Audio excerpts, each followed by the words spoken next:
하나님께서 우리에게 주신 하나님의 말씀은 에베소서 6장 1절부터 4절까지입니다.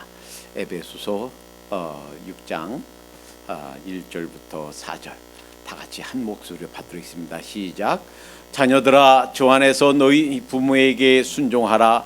이것이 옳으니라. 내 아버지와 어머니를 공경하라. 이것은 약속이 있는 첫 계명이니 이로써 내가 잘되고 땅에서 장수하리라. 또 아비들아, 너희 자녀를 노엽게 하지 말고 오직 주의 교훈과 훈계로 양육하라. 아멘. 어머니 하면 이 세상 누구나 다 마음이 따뜻해지는 말입니다. 어머니 없이 이 세상에 태어난 사람은 아무도 없습니다. 혹시 어머니 없이 태어나신 분 혹시 계신가요? 있으면 손 들어보세요. 어머니 없이 이 세상에 태어난 사람 하나도 없어요.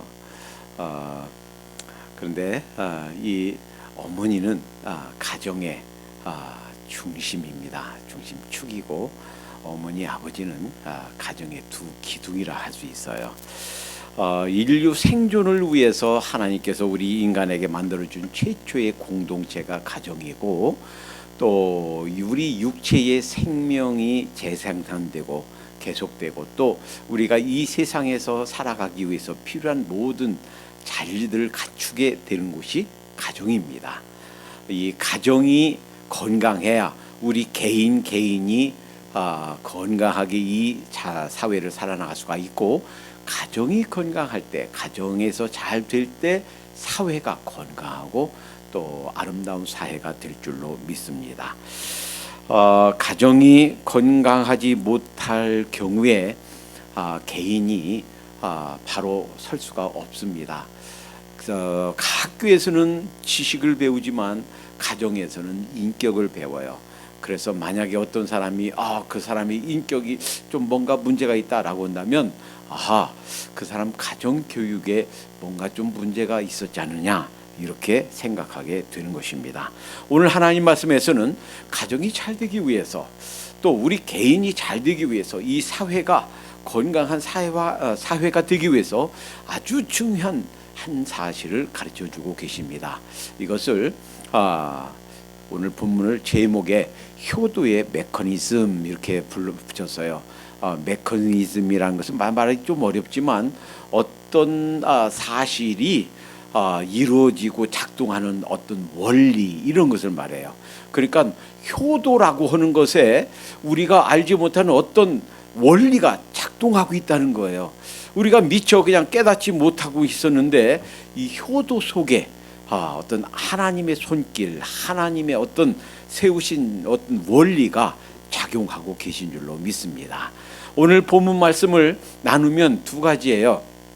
하나는 먼저 자녀들에게, 우리 모두는 자녀입니다. 우리 엄마도 아빠도 돌아가셨는데요. 그렇지만 지금 계시든 안 계시든 우리는 그 부모님에게는 우리는 자녀예요. 그래서 우리는 자녀, 우리에게 주신 말씀으로 받습니다. 먼저 자녀들에게 주십니다. 이 말씀을 별명을 붙이면 효도명령이다, 이렇게 붙일 수가 있겠어요. 효도명령 뭐라고 하나요? 자녀들아, 너희 부모를 주 안에서 순종하라. 이것이 옳으니라. 우리 자녀들에게, 자녀인 나에게 주 안에서 부모님에게 순종해라. 이것이 옳다 하는 거예요. 근데 여기에 조건이 붙었어요. 주 안에서. 그 말이 왜 그런가? 그러면 주 안에서는 그런 순종하지 말란 얘기인가? 이런 뜻이에요. 가끔, 흔히 있는 일은 아니지만 가끔 하나님 섬기는 것과 우리 부모님 섬기는 것이, 부모님께 순종하는 것이 이 충돌할 때가 있어요. 가끔, 항상 그런 건 아니지만 하나님 섬기는 것과 어떤 법에 순종하는 것이 충돌할 수가 있어요. 우리는 경험 못했지만 우리 부모님 세대는 경험했어요. 학교만 가면 학교 조례 시간에 동쪽을 향해서 저 일본 천황에게 묵례하고 경례하고서 그리고 조례하고 그다음에 학교를 시작하는 때가 있었어요. 그런데 그거 하지 않겠다고, 그거는 일종의 우상숭배라고, 그거 하지 않겠다고 주장하다가 순교하신 우리 선배 목사님들이 계세요. 우리 믿음의 선배들이 있어요. 그러니까 하나님 섬기는 것과 혹은 나라의 법 혹은 또는 어떤 그 예절 혹은 어떤 그런 이미 있는 어떤 그 법도와 상충될 때가 있어요. 가끔 우리는 하나님 섬기는 것과 혹은 직장 생활하는 거, 돈 버는 거, 혹은 내가 추구하는 거, 내 자녀 돌보는 거, 이것과 충돌할 때가 있어요. 그런데 이때 정말 중요한 가치는 하나님이다. 정말 궁극적으로 우리가 순종해야 될 대상은 하나님이다라는 거예요. 가끔 이럴 수가 있죠. 나는 주일날 교회 가서 예배 드려야 되겠는데 부모님은 예수님 안 믿어요. 하나님 안 믿어요. 야, 시험이 내일 모레인데 교회 가는 것이 무슨 일이야. 가서 공부해야지. 도서관 가야지. 시험 준비해야지. 물론 부모님 말씀에 가서 시험 준비하고 공부하는 것도 옳지만, 그러나 하나님께 예배 드리는 것이 더 옳단 말이에요. 그러니까 이 세상 어떤 가치와 하나님 섬기는 것이 충돌할 때 궁극적으로 우리가 순종해야 될 것은 하나님이다. 하나님 먼저다라는 거예요. 그래서 십계명이 두 부로 나눠져 있습니다. 이 십계명이 1계명부터 4계명까지는 대신관계, 하나님께 관해서 우리가 지켜야 될 계명들이에요. 그리고 5계명부터 제 10계명까지 6개는 인간과의 관계에서, 대인관계에서 우리가 지켜야 될 계명들입니다. 그런데 그 6가지 제 5계명부터 마지막까지 이 계명 중에 첫 번째 계명은 너희 부모에게 순종해라 하는 말씀이에요. 그러니까 모든 인간관계에서 가장 중요한, 인간관계에 있어서 지켜야 될 많은 도리, 많은 것 중에 가장 중요한 것이 부모에게 순종해라. 아예 법으로 정해서 이 유대인들이 613가지 계명이 있죠. 그 외에 많은 규례들이 있습니다. 그 중에서 가장 귀히 여기는 것, 가장 소중한 것, 가장 으뜸되는 것 십계명이에요. 그리고 이 십계명은요, 그냥 다른 데 쓴 것이 아니야. 하나님께서 직접 쓰셨어요. 어디에다가? 돌판에다 쓰셨어요. 다른 데 쓰면 지워져요. 다른 데 어디다 써서 두면 잃어버려요. 그리고 우리게 상해요. 근데 아예 돌판에다가 쓰셔서 아예 누가 그냥 지워지지도 않고 잃어버리지도 않고 그냥 변형되지도 않게 그냥 돌판에다가 딱 적었는데, 그 중에 인간관계에 있어서 첫 번째 계명이 바로 부모님께 순종해라 하는 말이에요. 다른 계명들은요, 그냥 하라 하지 말라 이것만 있어요. 그 이후에 살인하지 말라, 간행하지 말라, 도둑질하지 말라, 거짓 증거하지 말라, 탐내지 말라, 그냥 하지 말라인데 그걸로 끝나는데, 이 6번째 부모에게 순종해라 효도 명령에는 약속이 있어요. 축복이 약속도 있어요. 여러분, 이 축복 놓치면 안 될 줄로 믿습니다. 이 얼마나 귀한 축복인데요. 이 축복이 2가지가 약속이 돼 있어요. 이것이 옳으니라, 내 아버지와 어머니를 공경하라, 이것은 약속이 있는 첫 계명이니 이로써 내가 잘되고 땅에서 장수하리라. 첫 번째 약속은 잘되고예요. 다시 말하면 이 세상에서 하는 것마다 잘 되는 사람이 있죠. 하는 것마다 성공하는 사람이 있죠. 이 장사면 이 장사 잘 되고, 저 장사면 저 장사 잘 되고, 한국에서 뭐 했는데 한국에서도 잘 되고, 미국에 오니까 미국에서도 잘 되고, 하는 것마다, 손내는 것마다 잘 되는 사람이 있어요.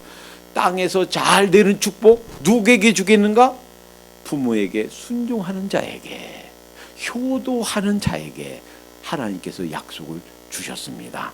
물론 어떤 사람은 그렇게 말할지 몰라요. 아이고 머리를 잘 써야지요. 아이고 능력을 갖춰야 되죠. 아이고 따뜻한 마음이 필요합니다. EQ가 중요해요. 그래서요 대기업에서 요즘 EQ 봐요. IQ만 보는 게 아니고 EQ예요. EQ가 뭐예요? Emotional Quotient. 그러니까 끄떡만 하면 화낸다. 그러면 그 사람 직장생활 제대로 못해요. 별것도 아닌 일에 뭐 신경질 낸다. 그리고 늘 다툰다.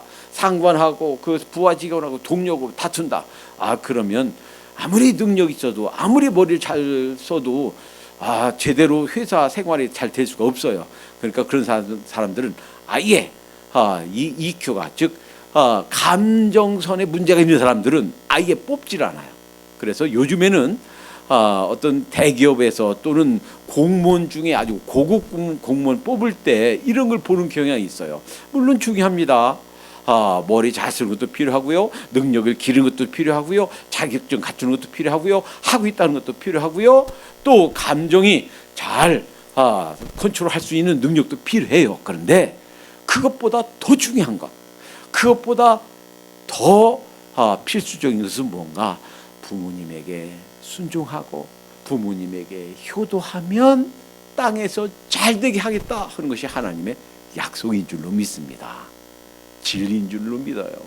이것을 꼭 이루어져요. 그러니까 혹시 우리 부모님 살아계시다면 할 수 있는 효도 다 하도록 하십시다. 그런데 부모님 우리가 효도할 때까지 내가 철들 때까지 기다려 주시지 않아요. 부모님 혹시 살아계신 분들이 계시다면 부모님 이 땅에 살아계실 동안에 깨닫고 참 철들도록 하십시다. 두 번째 약속이 있어요. 그것은 땅에서 장수하리라. 물론 오래 살기 위해서, 장수하기 위해서, 지금은 자칫하면 다 100세 이상까지 산다고 그러죠. 뭐 혈관이 깨끗해야 된다, 뭐 근육을 키워야 된다, 뭐 성인병, 뭐 당뇨, 뭐 그 고혈압 없애야 된다. 맞아요. 그런 것들 없애기 위해서 건강해야 되고, 건강식 먹어야 되고, 운동해야 되고 해야 됩니다. 그런데 근본적으로 그거보다 더 중요한 장수의 비결은 어디 있는가? 부모님에게 잘 공경하고 부모님께 효도하면 장수한다 하는 거예요. 이것을 어디에서 볼 수 있는가? 엘리 제사장의 두 아들 홈니와 피느하스에게서 봅니다. 이들이 하나님 앞에 득죄를 했습니다. 그런데 그것을 이 아비로서, 어머니로서 그걸 다스리지 못합니다. 하나님께서요 아주 진노하셨어요. 그리고 아예 엘리하고 너하고는 말 안 해. 그리고 엘리에게 주신 것이 아니라 그 어린 사무엘에게 주셨어요. 사무엘이 받아서 엘리 제사장의 미래 그 후손들을 향한 하나님의 말씀을 어린 사무엘이 받아서 말씀합니다. 그 하나님의 징계가 뭐예요? 내 후손 중에 내게서 나는 그 내 자손 중에 노인이 없으리라 하는 거예요. 노인이 없다. 얼마나 무서워요. 무슨 말이에요? 다 젊어서 객사하겠다는 거예요. 젊어서 다 죽겠다는, 노인이 없다는 거예요.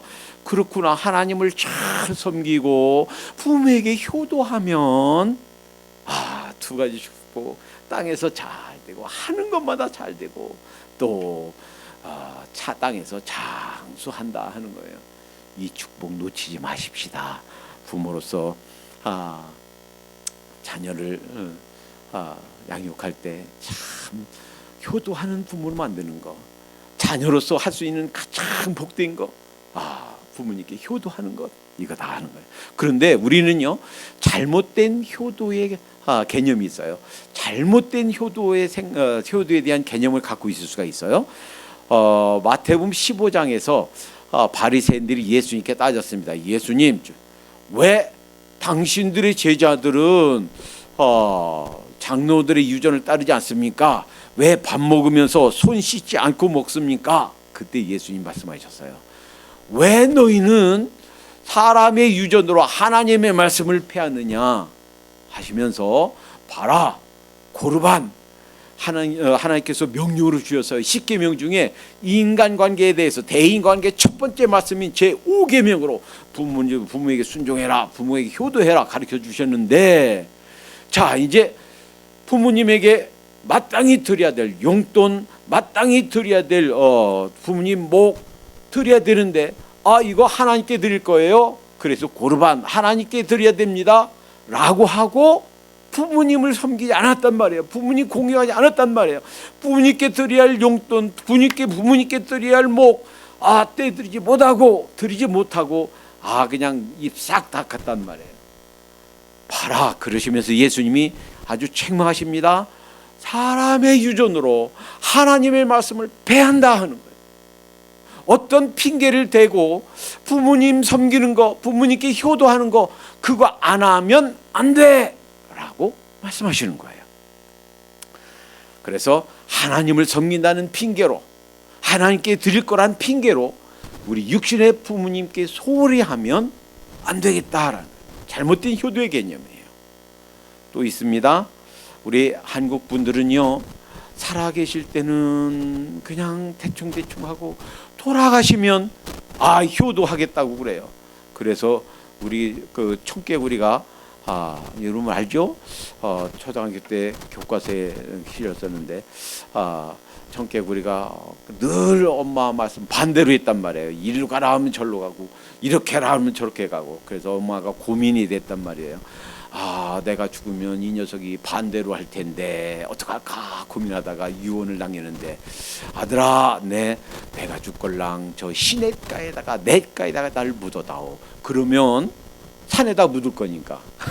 그래서 엄마가 죽으면서 시냇가에다 묻어다오. 그래서 또 엄마가 돌아가셨어요. 청개구리 아들이 가만히 생각하다가 내가 평생 엄마 말씀 반대로 했는데 엄마 돌아가셔서라도 이번에만큼은 엄마 말씀 따라주자 하고서는 엄마를 시냇가에다 묻었단 말이에요. 그 비가 오려고 하면 비 오면 어떡하지, 우리 엄마 떠내려가는데. 그래서 깨굴 비 오려고 청개구리가 깨굴 한다고 그러잖아요. 늘 우리는 그래요. 살아계실 때 부모님께 그냥 대충 하다가 돌아가시고 나서 잘하겠다 해서는 어떻게 해요? 제사 잘 지내면 부모님께 효도하는 것으로 또 어떤 큰 묘를 써서 큰 비석과 아주 멋진 그 묘소를 만들면 그것이 효도하는 것이냐 우리는 착각한단 말이에요. 전혀 그렇지 못하다 하는 거예요. 그래서 어떤 사람들은 예수님 안 믿으면서 죽기 전에 내가 나 죽어서 제사밥도 못 얻어 먹을 건데 그거 걱정하는 사람이 있어요. 여러분, 일단 이 세상을 떠나면 우리가 사는 이 세상에 나올 수도 없고요. 그 자식이 제사 지내준다고 그거 제사밥 먹으러 나올 수가 없습니다. 누가복음 16장에 예수님이 가르쳐 주신 말씀은요, 이 부자와 나사로의 그 말씀은 그냥 비유가 아니에요. 마치 아나운서가 현장 중계하듯이 저 뉴욕에 있으면서 저 샌프란시스코에서 LA에서 아나운서가 저 비춰줘 가면서 지금 다리가 무너졌습니다. 많은 사람들이 이렇게 현장 중계하듯이 보여주는 말씀이에요. 실제로 있게 될 말씀이에요. 여러분과 저의 실제 현실이 될 말씀이에요. 부자가 죽어서 뜨거운데 불 가운데서 고통당하는 데 있습니다. 눈을 들어보니까 나사로가 있어요. 그 내 상에서 주워 먹던 거지 나사로가, 그 상처난 데를 개가 핥던 그 나사로가 아브라함의 품에 있어요. 그러시면서 내가 거기로 갈 수도 없고 내가 여기 올 수도 없다. 얼마나 혀가 목말랐으면 손가락에 물 한 방울 찍어서 내 혀를 서늘하게 하소서. 할 수 없어. 큰 구렁이 끼어 있어서 나올 수도 없고 내가 여기서 갈 수도 없고 나사로가 살아서 세상에 나갈 수도 없어. 나갈 수 없어요. 이제 이 세상의 삶은 이 세상이 다입니다. 더 이상 후손들이 아무리 공덕을 세우고 아무리 공을 세워도 부모님의 영원을 얻지 할 수 없어요. 그래서 고린도전서 10장 20절에 대저 이방인의 제사하는 것은 귀신에게 하는 것이요 하나님께 제사하는 것이 아니니 나는 너희가 귀신과 교제하는 자가 되기를 원치 아니하노라 그랬어요. 그러니까 돌아가신 다음에 아무리 부모님에게 잘하려고 해도 이미 돌아가신 후에는 전혀 그것이 효도가 아니다라는 것을 알아야 될 줄로 믿습니다. 물론 그 부모님을 기억하기 위해서 뭐 비석 세우고 묘 세우고 하는 건 좋지요. 할 수 있어요. 그러나 그것으로 우리 부모님께 효도하는 것은 아니다라는 것을 알아야 되겠어요. 그렇다면 어떻게 나는 효도하려고 해도 이미 안 계신데 어떻게 효도할 수 있을까? 평소에 우리 부모님이 무엇을 좋아하셨는가? 뭐라고 가르침을 주셨는가? 우리 부모님은 내가 어떤 사람으로 이 세상 살기를 원하셨는가? 이것을 기억하면서 부모님이 원하셨던 아름다운 삶, 건전하고 또 복된 삶을 살아간다면 그것이 효도하는 길인 줄로 믿습니다. 자, 이제 자녀들에게 주 안에서 순종하라, 이것이 첫 번째 말씀이었고요. 두 번째는 우리 부모에게 주신 말씀이에요. 부모에게 또 아비들아, 그러면 혹시 이럴지 모르겠어요. 아비에게 주신 말씀이니까 나는 엄마니까 나는 해당이 안 돼, 이렇게 생각할지 몰라요. 이 아비들아 하는 말씀 속에는 엄마도 아빠도 아버지도 엄마도 다 들어가는 줄 믿습니다. 내가 여자인데 여자라도, 내가 남자인데 남자라도 다 들어가요. 부모님이면 다 들어가요. 아비들아, 너희 자녀를 노엽게 하지 말고, 첫 번째는 자녀를 노엽게 하지 말아야 되겠어요. 가능하면 참 어려운 일인데 아이들도 높이를 맞춰야 되겠어요. 그들 수준에서 생각하고, 엄마만 생각하지 말고 아빠만 생각하지 말고 그 부모님 세대에서만 생각하지 말고 그들 세대에서를 생각해야 되겠습니다. 오직 주의 교양과 훈계로 양육하라. 그냥 좋은 것만 주는 것, 이거 하지 말란 말이에요. 예수님께서 기도에 대해서 가르쳐 주시면서 마태복음 7장 11절에 너희가 악한 자라도 좋은 것으로 자식에게 줄 알거든. 자식에게 그냥 좋은 것만 물려주는 거, 그것은요 악한 자라도 한대요. 모든 사람이 다 한대요. 그것만 하지 말라는 얘기예요. 때로는요 우리가 자식에게 좋은 것만 주려고 하면 우리 자녀들을 망칠 수가 있어요. 설교 준비를 위해서 신문을 보는데 동아일보에 어떤 기자가 이런 글을 썼어요. 괴담, 유머 괴담이 돌아다닌대요. 어떤 괴담이냐면 서울에 있는 대학생들에게 설문조사를 했어요. 부모님이 당신들에게 남겨주길 원하는 거 가장 원하는 첫 번째가 뭐냐 그랬더니 돈이다. 그래서 또 물었답니다. 그러면 부모님이 이제 돌아가실 나이가 언제쯤이 가장 좋을까? 그랬더니 63세래요. 왜 63세인가? 우리 부모님이 은퇴하고서 그거 다 쓰지 말고 조금 남겨서 우리에게도 남겨서 줬으면 좋겠다. 그래서 63세가 돌아가시기 가장 좋은 나이다. 이렇게 서울대 재학생들이 답했다 하는 유머가 있어서 다행인 것은, 그래서 그런 실제로 그런 조사한 것이 있나 했더니 없더래요. 그냥 유머 괴담이다 이렇게 얘기하면서 거기 썼어요. 부모님들에게 너무 일찍 은퇴하지 마세요. 그다음에 뭐 하는 거 다 쓰고 가세요. 몇 가지 적은 것 중에 이렇게 적었더라고요. 우리 부모님들이 자식들에게 좋은 거 줄 아는 것은요 누구나 다 해요. 그런데 좋은 것만 줄 알으면 안 되겠어요. 우리가 훌륭한 어머니 생각할 때 우리 맹자의 어머니, 맹모 삼천지교, 그래서 맹자 엄마가 3번 이사 갔다 그러죠. 근데 그에 못지않은 좋은 예가 있어요. 한나예요. 아들을 못 낳지요. 하나님께 기도했어요. 얼마나 큰 소리로 통성 기도를 했는지 목이 다 쉬었어요. 하도 큰 소리를 해서 목이 쉬어서 목이 안 나오니까 엘리 제사장이 술 먹고 와서 그러는 줄 알고, 얘야 술 먹고 오지 말아라. 술 먹은 거 아니에요. 하도 기도하니까, 간절히 기도하니까 목이 다 갔어요. 목이 안 나와요. 그래서 기도했지요. 그리고 하나님께 서원했어요. 하나님, 저도 아들 하나 좀 주세요. 그러면 그 아들 하나님께 드릴게요. 하나님께 주셨어요. 누구예요? 사무엘이죠. 자, 그리고 실제로 드렸어요.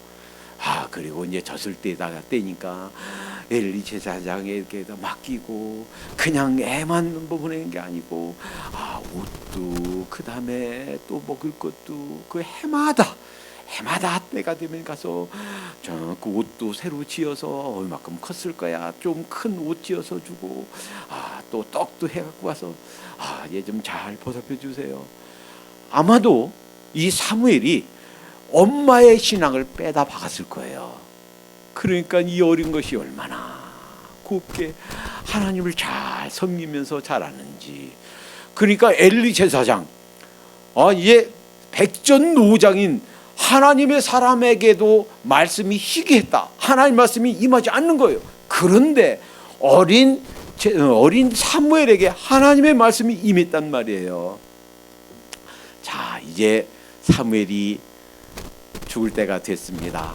고별 설교를 합니다. 이제 사람들을 모아놓고 설교하는 고별 설교의 내용이 이겁니다.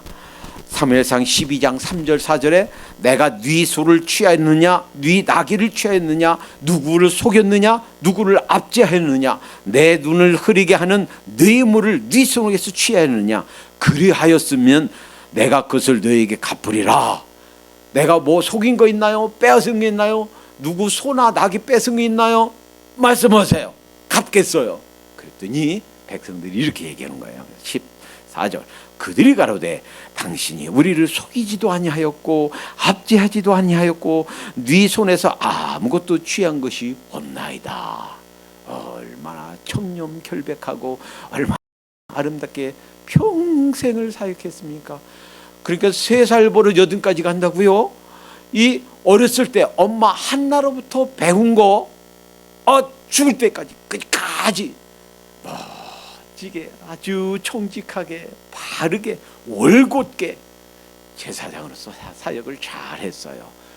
그런데 한 가지 흠이 있네요. 그게 뭐냐면 그렇게 본인은 잘 엄마로부터 신앙을 전수받았는데 자기 자식은 그렇게 교육을 못했어요. 그래서 이스라엘 사람들이 왕을 세워달라고 왜 요청했는가 하면 바로 이 사무엘의 아들들의 잘못 때문이에요. 사무엘상 8장 3절에 보면 이렇게 말씀하십니다. 그 아들들이, 여기 사무엘의 아들들이에요. 그 다음 제사장이에요. 그 아들들이 그 아비의 행위를 따르지 아니하고 아버지 사무엘처럼 그렇게 정직하고 바르고 올곧게 살지 않고 이익을 따라서, 그러니까 이익을 따라서 누가 돈 꾹 찔러주고 100불짜리 몇 장 꾹 찔러주고 이렇게 말씀해 주세요. 그러면 사실이 이게 아닌데도 그렇다고 가짜로 거짓으로 말하고 이렇게 했단 말이에요. 이 일을 따라서 뇌물을 취하고 판결을 굽게 하니라. 이렇게 하니까 제사장이 그럴 수 있어? 그리고서는 이 백성들이 그 마음속에 불평이 쌓인 거예요. 그리고서 하나님께 왕을 세워주세요 라고 요청하는 거예요. 5절에 그에게 이르되 보소서 당신은 늙고 당신의 아들들은 당신의 행위를 따르지 아니하니 열방과 같이 우리에게 왕을 세워 우리를 다스리게 하소서 한지라. 하나님께서 뭐라고 하시는지 아세요? 7절 하나님께서 이렇게 이 백성들의 요청에 대해서 이렇게 말씀하셨어요. 여호와께서 사무엘에게 이르시되 백성이 내게 한 말을 다 들으라, 들어줘라 하는 거예요. 왕 세워줘라 하는 거예요. 그러시면서 그들이 너를 버림이 아니요 나를 버려 자기들의 왕이 되지 못하게 함이니라. 이러한 불상사가, 이러한 비극이 왜 생기는가? 이 사무엘이 자기는 엄마한테 교육을 잘 받아서 이렇게 올곧게 자랐지만 자식들 교육을 제대로 못 가르쳤다는 거예요. 제가 가만히 생각해 봤습니다. 우리 아담과 하와가 왜 인류 최초의 사람이 왜 이렇게 잘못해서 우리가 이렇게 죄 가운데 살게 됐는가? 가만히 가만히 생각하다가 한 가지 결론에 이르렀습니다. 아, 엄마 아빠 교육을 제대로 못 받아보구나. 그 사람들은 어린 시절이 없었잖아요. 이 세상에 첫 번째, 두 번째 사람이니까 엄마 아빠가 없는 거예요. 이렇게 해라 저렇게 해라 배우질 못한 거예요. 그러니까 우리 한국 분들은 애비 없는 자 이러잖아요. 그러니까 엄마 아빠가 없어서 이 아담과 하와가 잘못했구나. 이 한 가지 결론밖에 없겠구나. 생각하면서 우리 자녀들, 우리 부모님에게 좋은 교육 받을 뿐만 아니라, 그래서 나만 바르게 잘 살 것 할 뿐만 아니라 자식들에게 좋은 교육, 하나님 말씀 따라서 하는 좋은 교육 가르치도록 하십시다. 교육 중에 가장 큰 으뜸되는 교육이 뭔가? 효도하는 자녀로 만드는 거예요. 아들들도 딸들도 효도하는 딸, 효도하는 아들 만들면 땅에서 잘 돼요. 하는 것마다 성공해요. 오래 살아요. 그러니 내가 우리 자녀들을 효도하는 자녀가 되게 하면 저절로 다른 거 안 해도, 내가 수십만 불 수백만 불 물려주지 않아도, 내가 꼭 하는 이 지위 물려주지 않아도 하는 것마다 잘 된단 말이에요. 또 내가 그 자녀들 위해서 평생 어떤 보험을 들어놓지 않아도 하나님께서 장수를 주실 줄로 믿습니다. 여러분, 우리 지난주에 열왕기하 읽으면서 반복적으로 나오는 것들이 있었지요.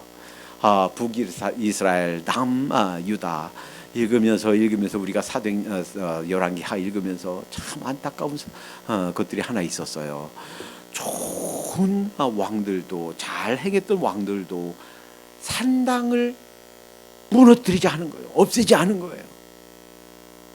그 중에 예후, 아합 왕과 이세벨, 그 악한 사람들을 처단했던 예후, 왕이 되었던 예후, 하나님을 잘 섬기고 참 바르게 행하려고 했던 이 예후의 마지막 그의 인생을 결말짓는 이 요약하는 한 말씀, 열왕기하 10장 28절 29절. 예후가 이와 같이 이스라엘 중에서 바알을 멸하였고 이스라엘로 범죄케 한 느밧의 아들 여로보암의 죄, 곧 베델의 단에 있는 금송아지 섬기는 죄에서는 떠나지 아니하였더라. 바알 섬기던 거, 그리고 그 금송아지 섬기던 거, 그것은 제하지 않았다. 금송아지 왜 섬기나요? 금송아지가 신이라고 나에게 복 달라고, 나에게 건강 달라고, 나에게 재물 달라고 비는 거예요. 그거 없애지 않았다는 거예요. 자, 요아스 참 기가 막힌 삶입니다. 어렸을 때 몰래 빼내가지고 그 성전에서 몰래 숨어서 살았어요. 그랬다가 여호야다의 그 도움으로, 제사장 도움으로 그 왕이 된 아주 기가 막힌 왕이에요. 그리고 이 여호야다 제사장이 살아있을 때는 통치를 잘했어요. 그런데 문제는 자기를 지지해주던 제사장, 정신적인 지주였던 이 여호야다가 죽고 나서 문제가 생겼어요. 열왕기하 12장 2절 3절에 이렇게 그의 그 오랜 그 통치를 결론 짓습니다. 요아스가 제사장 여호야다의 교훈을 받는 동안에는 여호와 보시기에 정직히 행하였으되 오직 산당을 제하지 아니하였으므로 백성이 오히려 산당에서 제사하며 분향하더라. 산당 없애지 않은 거, 이것이 결정적인 실수였다는 거. 그런데 왜 산당이 문제가 됐는가? 왜 산당을 없애지 아니했는가? 이것을 열왕기하 17장 32절에는 이렇게 말씀하십니다. 그 산당에서 자기를 위하여 제사를 드리게 하니라. 산당에서 자기를 위해서 제사 드린 거예요. 성전은 뭐 하는 거예요? 하나님께 높여드리는 거예요. 하나님께 영광 올리는 거예요. 찬양도, 기도도, 헌물도, 이 모든 시간도 모두 하나님께 영광을 올리는 거예요. 근데 바알신은 뭐 하는 거예요? 산당은 뭐 하는 거예요? 자기에게 복 달라고, 자기 건강하게 해달라고, 자기를 위해서, 자기 노년이 편안하게 해달라고, 자기를 위해서 제사를 드리는 거예요. 여러분, 이렇게 살면 안 되겠어요. 왜 엘리 제사장이 그렇게 잘못 살았는가? 자기를 위해서요. 자기 자녀들을 제대로 가르치지 못한 거, 효도하는 자녀로 가르치지 못한 거, 하나님 바로 섬기는 사람을 가르치지 못한 거, 이 모든 것들이 그렇구나. 마치 그들이 산당에서 자기를 위해 제사 드리듯이 자기를 위해서. 우리에게 있는 산당이 무엇입니까? 어떤 사람들은 사업체를 산당으로 삼고 살 수도 있어요. 어떤 사람은 건강을 산당으로 삼고 살 수도 있어요. 어떤 사람들은 부모님을, 어떤 사람들은 자식을 산당으로 삼고 살 수가 있어요. 어떤 사람은 돈을 산당으로 삼고 살 수가 있어요. 그런데 그것이 아니고 다 헐해야 되겠다 하는 거예요. 하나님을 위해서 바르게 살면, 효도하는 자녀로 기르면 하나님께서 땅에서 잘 되고 장수하는 축복, 이것이 약속되어 있는 첫 축복, 이 약속대로 반드시 하나님께서 갚아주실 줄로 믿습니다. 아버지로서 어머니로서 수고 많으십니다. 그 모든 수고들 하나님께서 갚아주실 줄로 믿습니다. 그런데 꼭 기억하십시다. 우리의 자녀들이 효도하는 자녀가 되도록, 이 복을 상실하지 않도록 효도하는 자녀가 되도록 하십시다. 이를 위해서 기도하십시다. 기도합니다. 사랑의 하나님, 감사합니다. 하나님, 주님께서 효도하는 자에게 주신 약속, 이 약속을 꼭 이루어 주실 줄로 믿습니다. 아직 부모님이 살아계신 저희가 있다면 살아계실 동안에 꼭 효도하는 저희가 되게 해 주시옵소서. 이미 돌아가신 부모님이라면 그 부모님께서 원하셨던 평소의 기도 제목들, 그렇게 바랐던 것들 하나님 행하면서 살 수 있도록 인도해 주시옵소서. 우리에게 있는 자녀들 하나님 효도하는 자녀가 되게 해 주시옵소서. 어떤 일이 있어도 다른 것은 다 부족하고 못한다 할지라도 꼭 효도하고 하나님 바르게 잘 섬기는 그런 자녀가 되게 해 주시옵소서. 이를 위해서 빼놓지 않고 기도하게 하시고, 이를 위해서 하나님 자녀들에게 가르침을 그치지 않도록 인도해 주시옵소서. 예수님의 이름으로 감사하며 기도합니다. 아멘.